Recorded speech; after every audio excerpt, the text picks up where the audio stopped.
Good evening students, मैं doctor पवन ओबराय आपके लिए फिर कुछ इंपॉर्टेंट क्वेश्चन लेके आया हूँ एनटीए नेट के लिए जो 17 अक्टूबर में आपका एग्ज़ाम है।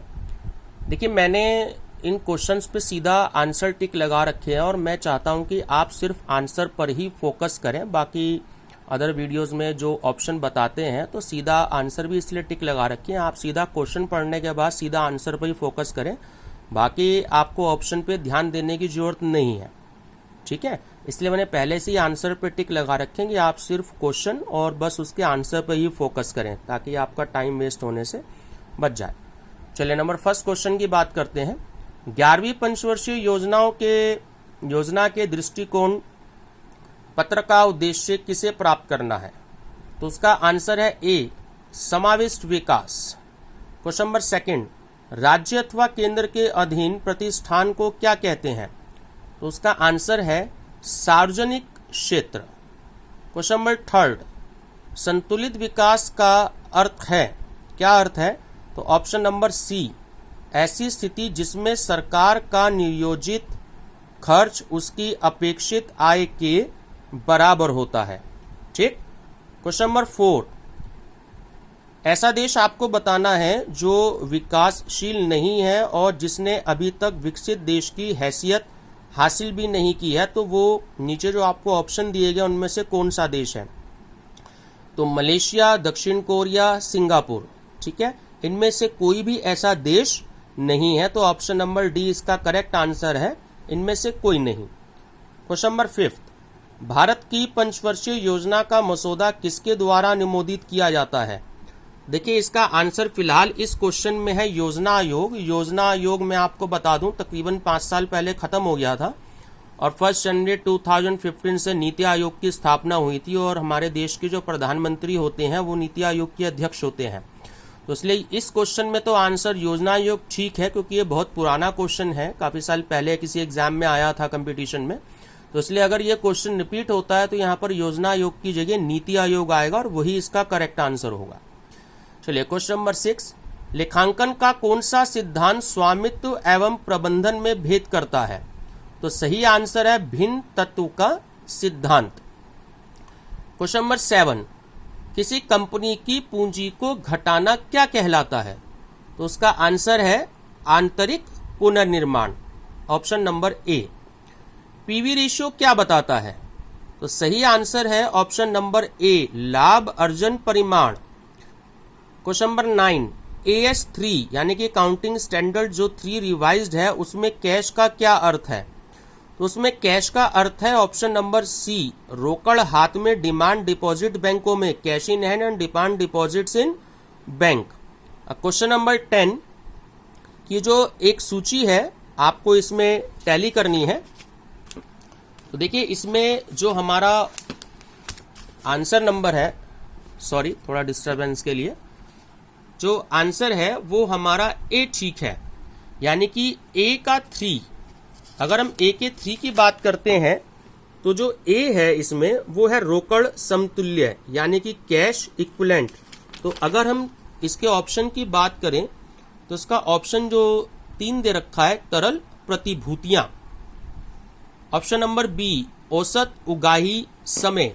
तो इसका जो 1 नंबर हमें आंसर दे रखा है कि किसी परिसंपत्ति के प्रबंधन की कार्य कुशलता। नेक्स्ट है सी, शून्य आधारित बजटिंग। तो शून्य आधारित बजटिंग का जो मैचिंग है वो है सरकारी खर्चे पर नियंत्रण। और डी है उत्तरदायित्व केंद्र, तो उसका आंसर है अवशिष्ट आय। तो स्टूडेंट, ये जो ऑप्शन वाले क्वेश्चन है एग्जाम में थोड़ा सा कंफ्यूजन क्रिएट करते हैं। अगर आपके 2 मैचिंग भी मिल जाते हैं अधिकतर, तो उसमें आप कोशिश कीजिएगा कि सही आंसर आपका हो जाए। क्वेश्चन में 11, अल्पकाल में एकाधिकार फर्म का संतुलन किस अवस्था में होता है? तो ऑप्शन नंबर बी, औसत आय ग्रेटर देन औसत लागत। क्वेश्चन नंबर 12, मूल्य विभेदन लाभकारी तथा संभव होता है यदि 2 मार्केट रखते हैं। तो ऑप्शन नंबर डी, मांग की अत्यधिक लोच, ठीक। क्वेश्चन नंबर 13, बढ़ता हुआ उत्पादन नियम तथा स्थिर उत्पादन नियम निम्नलिखित में से किसके अस्थायी चरण है? तो आंसर है ये दोनों उत्पत्ति ह्रास नियम के हैं। ऑप्शन नंबर बी करेक्ट है, उत्पत्ति ह्रास नियम। क्वेश्चन नंबर 14, एक फर्म जो कि बड़ी संख्या में उत्पाद बना रही है तो वह कौन सी मूल्य निर्धारण रणनीति अपनाएगी? बहुत इंपॉर्टेंट क्वेश्चन है।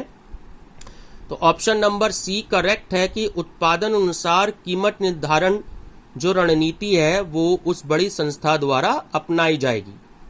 क्वेश्चन नंबर 15, अल्पकाल के अंतर्गत उत्पादक संघ लंबे समय तक जीवित नहीं रहता क्योंकि आंसर है कुल लाभ के कारण। चलिए क्वेश्चन नंबर 16, एफ टेस्ट कौन सा टेस्ट है? तो प्रसरण यानी कि वेरिएंस टेस्ट होता है। क्वेश्चन नंबर 17, प्रतिगामी विश्लेषण माप है? तो सही ऑप्शन है सी, कार्य कारण संबंध का। बहुत इंपॉर्टेंट क्वेश्चन है। क्वेश्चन नंबर 18, सारणियां हमें संचय करने में मदद करती हैं। तो जो तीनों ऑप्शन दे रखे हैं आपको उसमें से कोई भी आंसर नहीं है, यानी कि सेकेंडरी डेटा का, गुणात्मक क्वालिटेटिव डाटा का और जो प्राइमरी डेटा है उनका। तो डी ऑप्शन बिल्कुल सही है कि इनमें से किसी उपयुक्त में से कोई भी आंसर हमारा ठीक नहीं है। क्वेश्चन नंबर 19, सूची 1 की जो आइटम्स आपको दे रखी हैं सूची सेकंड से हमें मिलाना है। तो ऑप्शन नंबर डी पे थोड़ा सा ध्यान दीजिए। जो रैंडम सैंपलिंग है या छद्रित नमूनाकरण, तो उसका सही आंसर है हमारा प्रायिकता नमूनाकरण, प्रोबेबिलिटी सैंपलिंग के अंतर्गत आती हैं। ऑप्शन नंबर बी प्राकल्पना परीक्षण यानी कि हाइपोथेसिस जो हमारा होता है तो वो बीटा एरर जो 4th नंबर दे रखा है उसके साथ उसकी मैचिंग होती है, बीटा एरर के साथ। सी है हमारा प्रश्नावली क्वेश्चन एयर, तो उसकी मैचिंग होती है संरचित स्ट्रक्चर्ड, तो क्योंकि क्वेश्चन एयर स्ट्रक्चर्ड होता है। और डी है टी टेस्ट, तो इसकी मैचिंग हमारे साथ होती है प्राचलित परीक्षण के साथ में। ठीक है। क्वेश्चन नंबर 20, फाइल में अभिलेख व्यवस्थित करने की प्रक्रिया को क्या कहते हैं? तो उसका सही आंसर है अनुक्रमांकन, सीक्वेंसिंग। क्वेश्चन नंबर 21, वैज्ञानिक प्रबंधन के पिता कौन है? तो स्टूडेंट्स ये बहुत इजी आंसर है, आप सबको पता होगा, FW टेलर। क्वेश्चन नंबर 22 बहुत इंपॉर्टेंट है, KRA क्या है? तो इसका सही आंसर है कि रिजल्ट एरियाज। 23, आधुनिक संगठन के जिस ढांचे की सामान्यतः सिफारिश की जाती है वह क्या है? तो उसे हम फ्लैट कहते हैं बच्चों। क्वेश्चन नंबर 24, अंतर व्यक्तिगत संदेश वाहन का निम्नलिखित में से किससे संबंध है? Option number A Johari window, option number B औपचारिक विंडो, ऑप्शन नंबर सी शरीर भाषा, तीनों ही इसके आंसर हैं। तो आंसर नंबर डी इसका बिल्कुल करेक्ट है, ये सभी इसके आंसर हैं। क्वेश्चन नंबर 25, एक स्वतंत्र निर्देशक कौन है? एक स्वतंत्र निदेशक जो इंडिपेंडेंट डायरेक्टर है वो कौन है? तो जो तीनों ऑप्शन आपको दिए गए हैं, वित्तीय संस्था, कंपनी का अंशधारी और बाहरी संस्था का नामांकित व्यक्ति, ये तीनों ही इसके आंसर नहीं है, यानी कि डी उपयुक्त में से कोई नहीं। 26 मोस्ट इंपॉर्टेंट क्वेश्चन कि मेगा मार्केटिंग का विचार किसने प्रस्तुत किया? तो सही आंसर है फिलिप कॉटलर, जिसे हम फादर ऑफ मार्केटिंग भी कहते हैं। ठीक है। ऑनलाइन विपणन का संबंध किससे होता है? ऑप्शन नंबर सी वितरण से, डिस्ट्रीब्यूशन से। 28 रिलेशनशिप मार्केटिंग का संबंध किससे है? तो पुनरावृत्त क्रय इसका आंसर है। क्वेश्चन नंबर 29 आधुनिक विपणन की अवधारणा किस पर जोर देती है? ऑप्शन नंबर सी लाभ को बढ़ाने पर। क्वेश्चन नंबर 30 विच्छेदन मूल्य क्या है? तो ऑप्शन नंबर बी करेक्ट है, विच्छेदन मूल्य का मतलब होता है कम कीमत वसूल करना। क्वेश्चन नंबर 31 अधिकार वाले शेयरों को किसके संबंध में वरीयता पूर्ण अधिकार होता है? तो तीनों ऑप्शन इसके सही नहीं है, यानी कि ए प्रतिधारित लाभ का भुगतान, बी लाभांश का भुगतान, सी कंपनी को बंद करने की स्थिति में पूंजी का पुनर्भुगतान। ये इन तीनों में से कोई भी आंसर ठीक नहीं है, तो इसलिए ऑप्शन नंबर डी करेक्ट है, उपयुक्त में से कोई नहीं। क्वेश्चन नंबर 22, अनिष्पादनीय कर्ज का क्या अर्थ होता है? इसका अर्थ होता है ऑप्शन नंबर डी कि 90 दिनों से अधिक पुराना अतिदेय कर्जे। ठीक है। क्वेश्चन नंबर 33 देखिए, फिर से मैचिंग आ गए, तो ऑप्शन नंबर सीधा हम ए बात करते हैं कि जो कैपिटल गियरिंग अनुपात है उसका मैचिंग है 4, दीर्घकालीन ऋण शोध क्षमता। बी अचल संपत्तियां विक्रय अनुपात, तो इसकी मैचिंग होती है क्रियाकलाप के साथ में। अगर हम बात करते हैं इसकी सी की, अंशधारियों की पूंजी पर लाभ, इसका मैचिंग है नंबर फर्स्ट लाभकारिता। और the acid test, acid test की मैचिंग होती है अल्पकालिक ऋण शोध क्षमता। तो ये स्टूडेंट्स हमारा रेशियो एनालिसिस का क्वेश्चन है और मैचिंग 4-5 एग्जाम में जरूर आते हैं, तो थोड़ा मैचिंग की तरफ जरूर ध्यान देंगे। क्वेश्चन नंबर 34 की पूंजी ढांचा की संरचना निम्नलिखित में से किससे संबंधित नहीं है? तो ऑप्शन नंबर डी हस्तांतरणीयता इसका सही आंसर है, इससे संबंधित नहीं होता कैपिटल स्ट्रक्चर का। क्वेश्चन नंबर 35, निम्नलिखित में से कौन सा अल्पकालीन वित्त का स्रोत है? तो ये तीनों ही होते हैं, व्यापार का उधार, बैंक का उधार और सी अल्पकालीन उधार। ठीक है, तो ये तीनों ही ठीक है, तो डी ऑप्शन बिल्कुल करेक्ट है। क्वेश्चन नंबर 36 की निम्नलिखित में से कौन सा मानव संसाधन प्रबंध का संचारणीय कार्य है?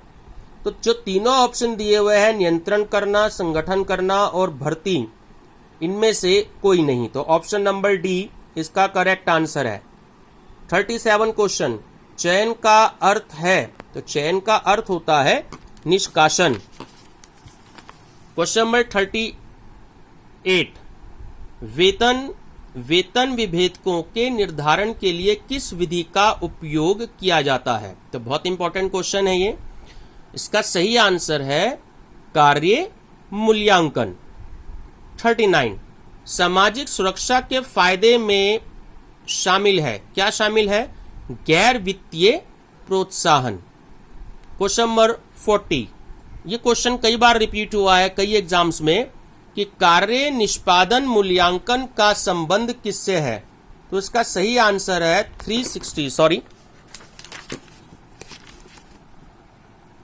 360 डिग्री मूल्यांकन, इसका सही आंसर है ऑप्शन नंबर ए। क्वेश्चन नंबर 41, सन 2005-06 में निम्नलिखित में से किस बैंक ने संपत्तियों पर सर्वाधिक लाभ कमाया? तो देखिए, इसमें बैंकों के नाम तो नहीं दिए गए हैं क्वेश्चन में, लेकिन निजी क्षेत्र के जो बैंक थे उन्होंने सबसे ज्यादा प्रॉफिट अर्न किया था, तो इसलिए निजी क्षेत्र के जो बैंक हैं वो इसका सही आंसर है।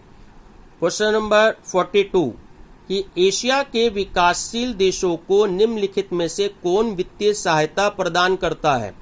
तो इसका सही आंसर है ऑप्शन नंबर बी, अंतरराष्ट्रीय विकास संघ। क्वेश्चन नंबर 43, उदारीकरण के बाद डैश तथा डैश का विलय प्रथम विलय की अधिग्रहण क्रिया थी। तो ये बहुत इंपॉर्टेंट क्वेश्चन है, पहले भी एनटीए नेट में क्वेश्चन रिपीट हुआ है कई साल पहले। तो इसका सही आंसर है न्यू बैंक ऑफ इंडिया तथा पंजाब नेशनल बैंक। तो स्टूडेंट, इस क्वेश्चन को ऐसे भी पूछा गया है पिछले सालों में कि न्यू बैंक ऑफ इंडिया का जो विलय है वो कौन से बैंक में किया गया है? तो इसका आंसर है Punjab national bank. Question number 44, पहला विकास बैंक IFCI कब बना? तो इसका सही आंसर है 1947। क्वेश्चन नंबर 45, भारत में कितने स्टॉक एक्सचेंज अनुमोदित हैं, यानी कि रिकॉग्नाइज्ड स्टॉक एक्सचेंज? स्टूडेंट्स, इस समय इंडिया में 23 हैं, लेकिन क्योंकि क्वेश्चन हम ये थोड़ा सा पिछले सालों में आया हुआ है, तो इसलिए 23 आंसर इसका करेक्ट है इस समय के हिसाब से, और पहले के हिसाब से 21 इसका आंसर करेक्ट था।